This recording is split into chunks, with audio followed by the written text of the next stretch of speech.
Today's ReVibe Artist Spotlight features Mr. Cedric Gardner.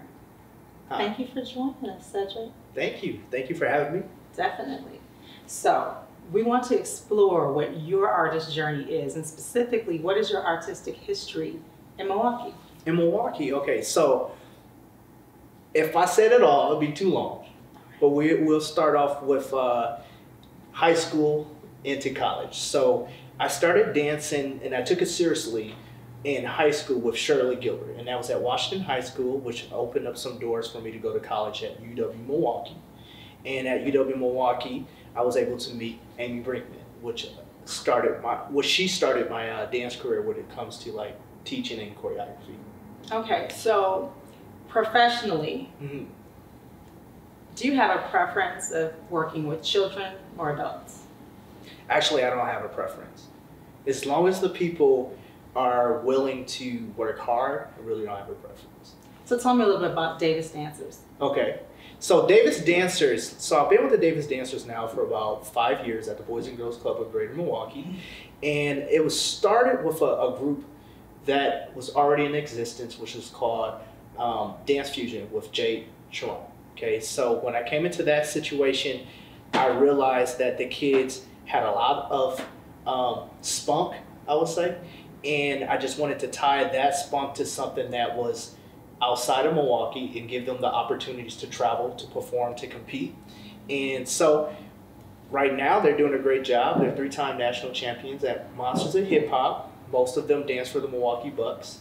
And we've been featured on Jimmy Kimmel, and also we wrote our own song for Old Navy. That's dope. Yeah, it's super dope. It's reach, and that's part of the whole legacy aspect of your art, is you want to be able to, of course, do something fulfilling personally, but also be able to plant seeds, and like to be able to watch those seeds growing has got to be an awesome process. Actually, that's the best thing that's happened for me in life, is seeing my students grow up and become successful. Like just getting choked up thinking about like one of my kids just performed with Doja Cat like 2 weeks ago.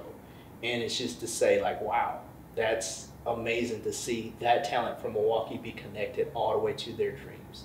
You know, so yeah, it's better than being on a TV show. It's better than being in a movie. It's because it's you seeing that seed grow to its fullest potential and understanding that one day they're going to be in the same position that you are, and they're going to be able to help somebody else out. Definitely.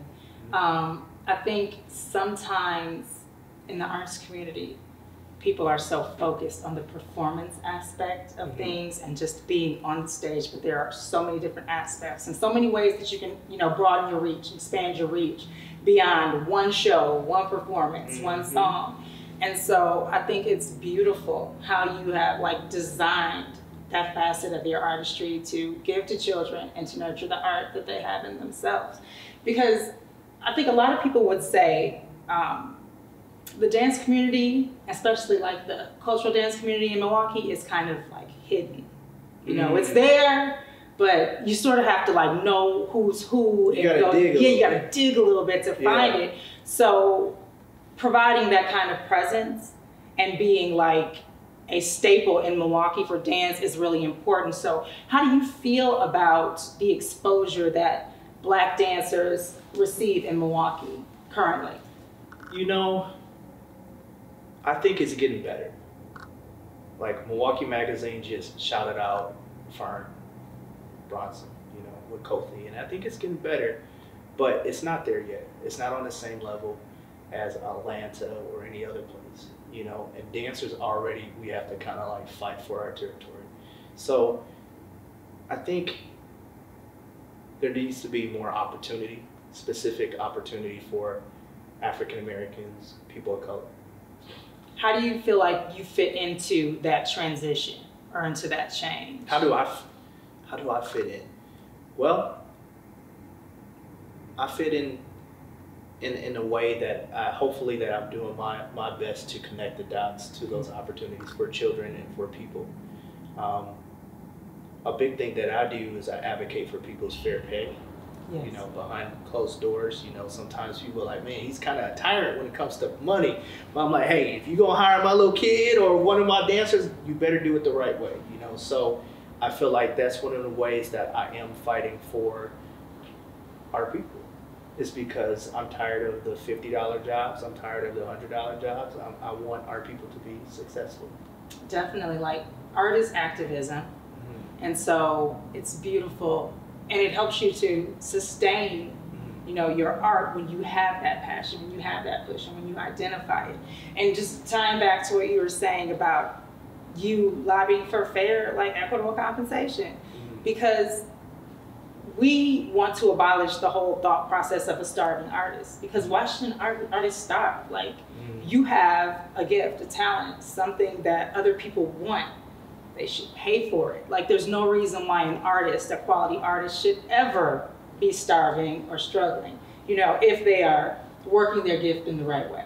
Right, I'll say that. So I think that's really, really an important part of the survival of arts, especially here, is making sure that artists are fairly compensated for their work, and that is the standard. Because I know you're like, man, these $50 jobs, and I remember was talking to my son about, you know, the pay scale for artists in Milwaukee, and I'm like, if you really don't have an agent or backing, people will toss you crumbs and expect you to jump up and down for joy. Like, there is this stigma that you should just be happy we're letting you perform. Right, and more so, like, even like in this last year, 2020, with everything that's happening politically, with Black Lives Matter, you know, a lot of organizations were expecting us as Black artists to just kind of just do it.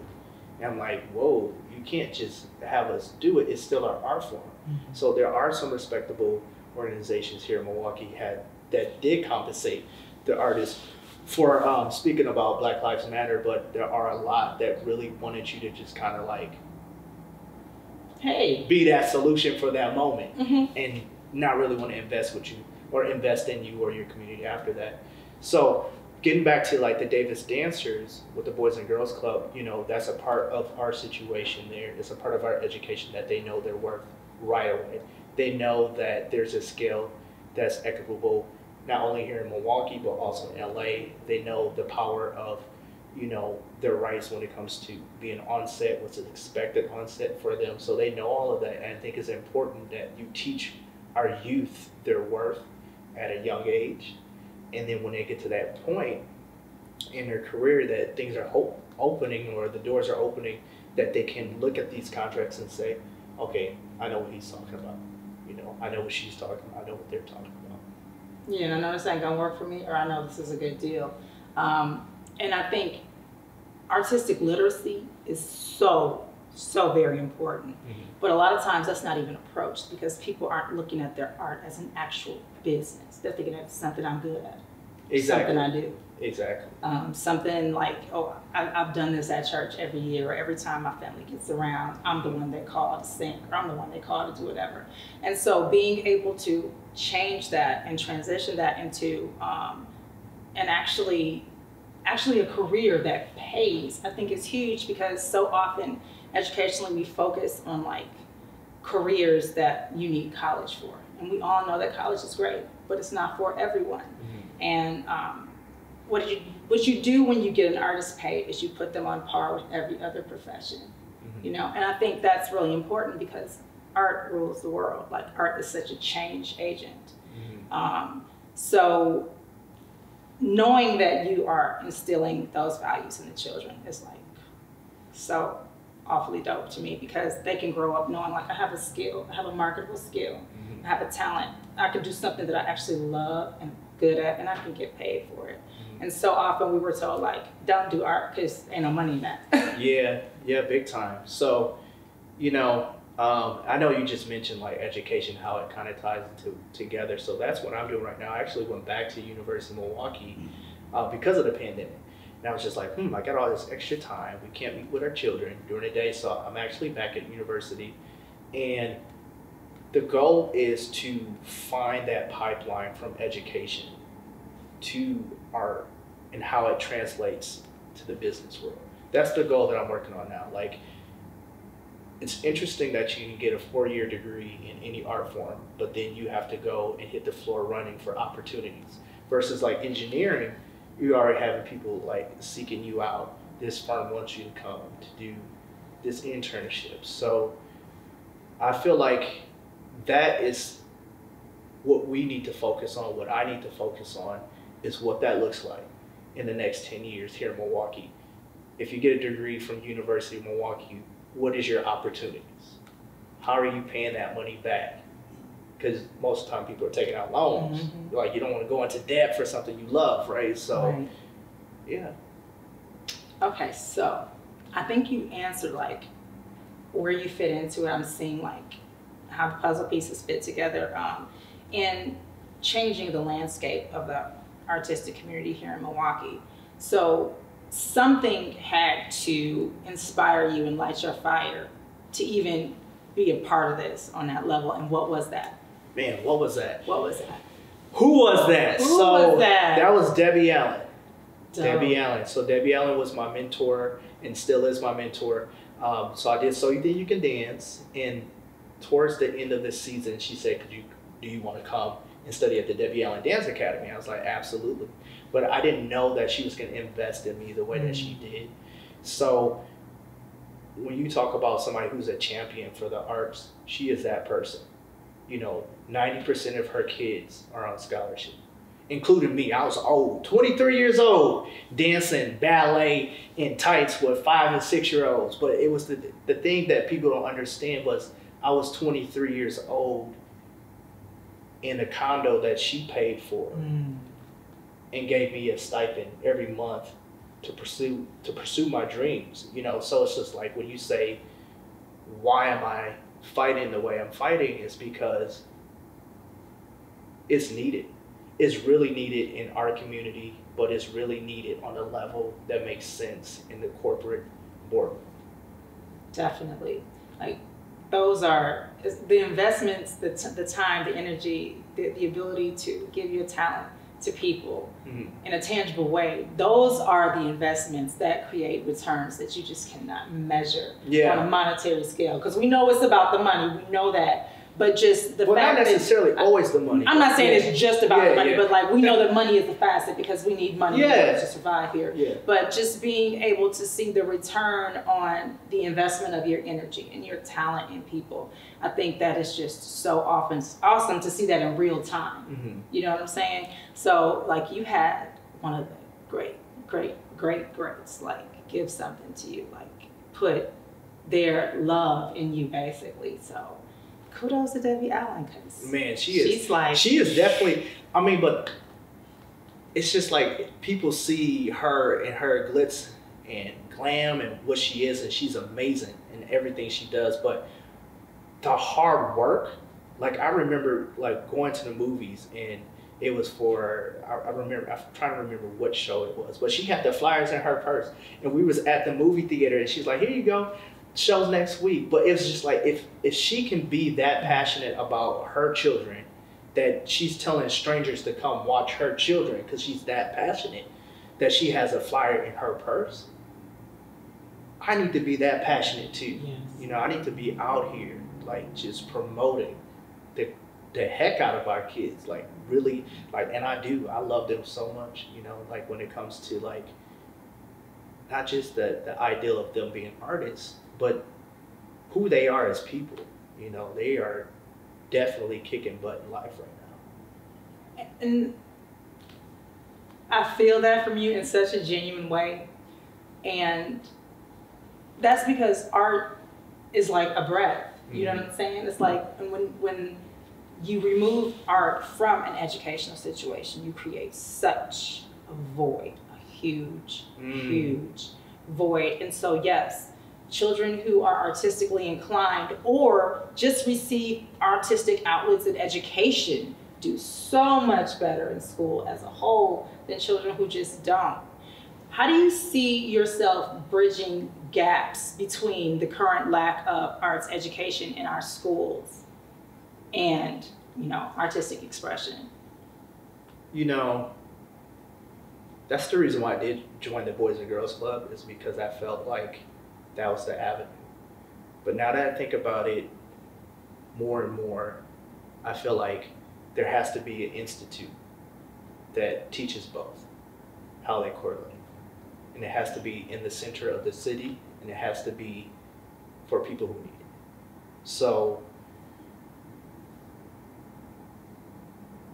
you know, having something big though, like I'm not saying like what's happening right now is not great, but I'm thinking like art should be that thing that says that you can do education as well. It should be that key to the door that says like your theater class is the same as your English class. You just have to dig a little bit deeper. So that duality has to become a singularity. Yes. And it has to happen, I think, in Midtown. Yeah, I feel you. I mean, we got all that empty space just chilling. People want to race cars, have them design their own racetrack inside one of those buildings and get some RC cars that they put together and race those things around. You know, it's just like, that's what I'm thinking. Because art is a bridge. It really is. It just really is, and you just see it all the time. Because you see how people are creative as a default instead of as their go-to. That's it. And man, the way you just said that, it is exactly that. Like when you think about a young kid drawing a picture of their parents, they see it the way they see it. But when we start telling them that's wrong, that's when they're like, oh yeah, I need to draw this way. One of my students said, I want to make a phone that has iOS and Android on it. And he started drawing a picture. I was like, but see, that's it though. That's already engineering. That's already mathematics, but he's doing it in his way.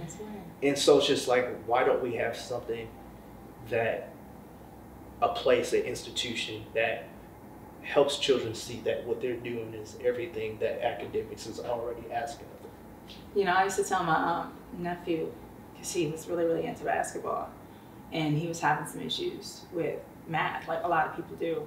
And I was like, you understand that you're doing angles?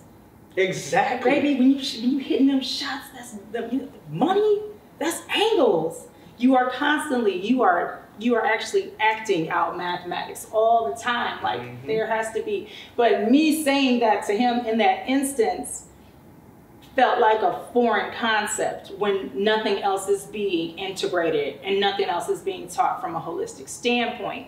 And like that creativity is what sustains any educational process, because you have to be able to teach different ways.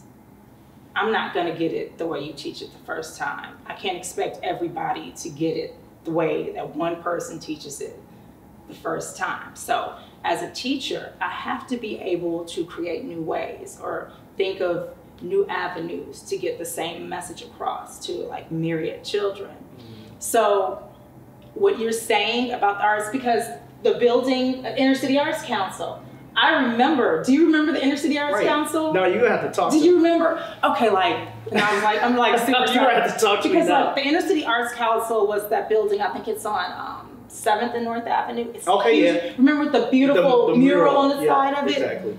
And it was popping. Like when I was younger, it was like the hub. It was like the place to be. They had dance, they had music, they had everything. It was like, Milwaukee has gone through a lot of different versions of itself, but we were actually an arts hub. Like it was popping here. I mean, when Kothi was at its heyday, it was like we had a lot going on. And so like you could go to the Inner City Art Council, like you could walk there on Saturdays and take classes. Like they had class schedules of all kind of different stuff that you could do and be a part of throughout the week.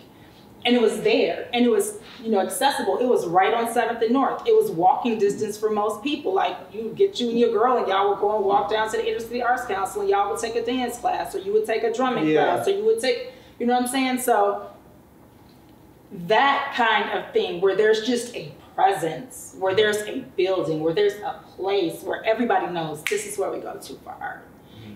That's priceless.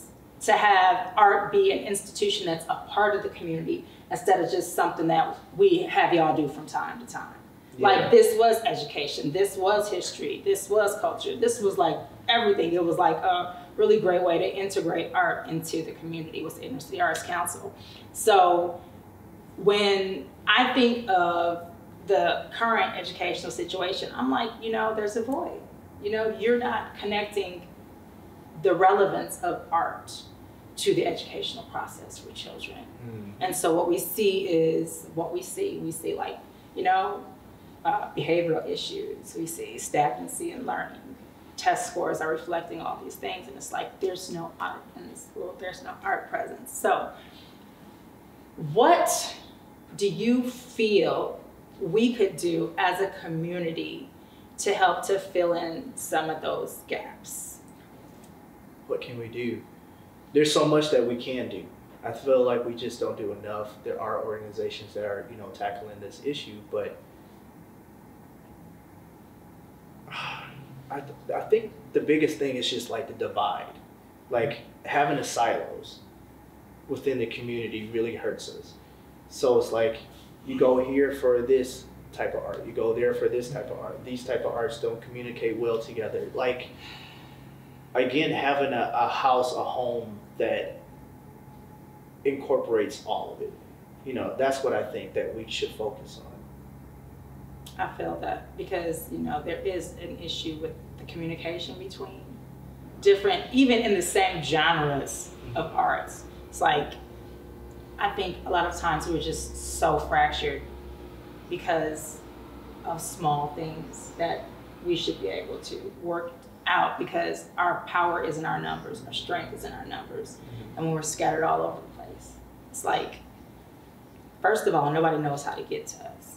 And there's no strength because there's no organization, and the demands that we have and standards that we have, we can't enforce them. Because if you don't talk to me right, I'll go over there and I'll talk to them. And we don't talk to each other, so we don't have a, hey, don't go below this. Well, so maybe that's it. Maybe having a standard that's, you know, for artists here in Milwaukee when it comes to compensation, that's one way. But the other way, when it comes to engaging our youth, there are a lot of organizations that are going into the schools, but I feel like we should flip that funding and make sure that we have, like, I'm gonna go back to the Institute because it's important to me, and I think it's important to the city that we have something that's similar to a Debbie Allen Dance Academy. Now, when we talk about Debbie Allen Dance Academy, you're not talking about dance. People get it kind of like, you know, twisted. She does everything from theater to silk training to vocal lessons, everything in that one building. And she checks in with your parents about your grades. So it's just like all of it correlates. So we need some type of accountability like that here in Milwaukee. So that's what. Yeah, I definitely feel that. I completely agree, because I think the best approach is going to be a holistic approach, because all of those different aspects are feeding the whole person. Like, right. And you need art. You can't just throw arts away and expect people to be sane and normal and good and kind. It just doesn't work that way. Like all throughout history, art has been like at the forefront of every spiritual revolution, every economic revolution. You know, there's a tie-in. So the health and productivity of our arts community directly affects the entire landscape of our community. Mr. Cedric Gardner, tell me what you're working on now. What am I working on? So right now I'm working on creating a new language in dance for myself. So I've taken a step back from performing. I've taken a step back when it comes to choreographing, and now I'm documenting a process of my own so that I can move forward with therapy in dance. Okay, so yeah, okay, so, yeah. So that's what the next thing is. So it's like, okay, I have these projects because I started to realize with all the things that I've done and all the things that I do for other people, it's just like, okay, it's an inspiration and it is impactful, but how impactful can it be? You know, what is that next step? You know, when you think about Catherine Dunn, Alvin Ailey, when you think about Merce Cunningham, and you think about all those greats, people are saying their name when it comes to methodology. And so that's what's next for me, is what is the Cedric Gardner method, you know, when it comes to movement. So that's, and how does that correlate with therapy? Because we as artists, people rely on us to be their therapist unknowingly. Mm-hmm. So we got to sneak that stuff in there, or we have to be very overt with it and help them. So that's what's next. Yeah, I think what you said is huge, because art is therapeutic on so many levels, and that's where people go to get their escape or to feel a certain way. You know, there's a feeling that, you know, you're looking for when you go see an artist, whether it's to be inspired, excited, invigorated, whether you want to feel entertained, whatever it is, you know, there is a feeling. And as artists, we have the ability to like shift the frequency of the people that we are around simply by being in a space where we're loving and accepting of our own art. And I think that's like beautiful that you decided to officially transition it into like an art therapy kind of thing. So let's see if there's anything else you would like to share with us right now. At the moment, let's see. No, not at the moment. Those are all the big things that's happening in my life and in my mind. Like, again, the accolades are always great, but legacy is everything. Legacy is everything. I think that's a very appropriate place to end the interview. Legacy is everything. Thank you so much for your time. Thank you. And for your energy and sharing space with us and telling us all the wonderful things that you're doing and all your hopes and your aspirations for Milwaukee as well. Cedric Gardner.